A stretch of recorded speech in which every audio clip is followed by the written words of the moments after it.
Ça y est, le gouvernement a dévoilé jeudi son projet de budget pour 2025. Pour amener le bénéfice du pays à 5% l'an prochain contre plus de 6% cette année, il faut trouver environ 60 milliards d'euros. Alors, pour redresser les finances publiques, plusieurs mesures vont être proposées. Voici les principales à retenir.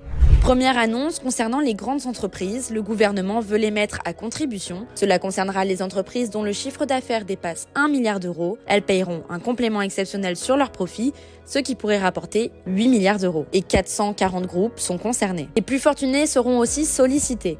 Les 65 000 foyers fiscaux les plus riches vont ainsi payer une contribution exceptionnelle. Cela concerne les foyers avec un revenu de référence de 250 000 euros ou plus pour un célibataire et 500 000 euros pour un couple. Leur taux d'imposition minimal ne pourra pas être inférieur à 20%. Pour les pensions de retraite, elles resteront ajustées à l'inflation, mais leur revalorisation interviendra avec 6 mois de retard, tandis que les autres aides sociales seront revalorisées normalement. Du côté du logement, le gouvernement propose une extension du prêt à taux zéro sur tout le territoire pour les primo-accédants, afin de faciliter l'accession à la propriété. Enfin, le malus écologique automobile sera étendu et augmenté. Le seuil de CO2 émis pour être concerné sera abaissé et le montant maximum du malus va augmenter jusqu'à 10 000 euros. La hausse de la taxe sur les billets d'avion a aussi été confirmée, incluant désormais les jets privés, mais le gouvernement n'a pas encore chiffré la mesure.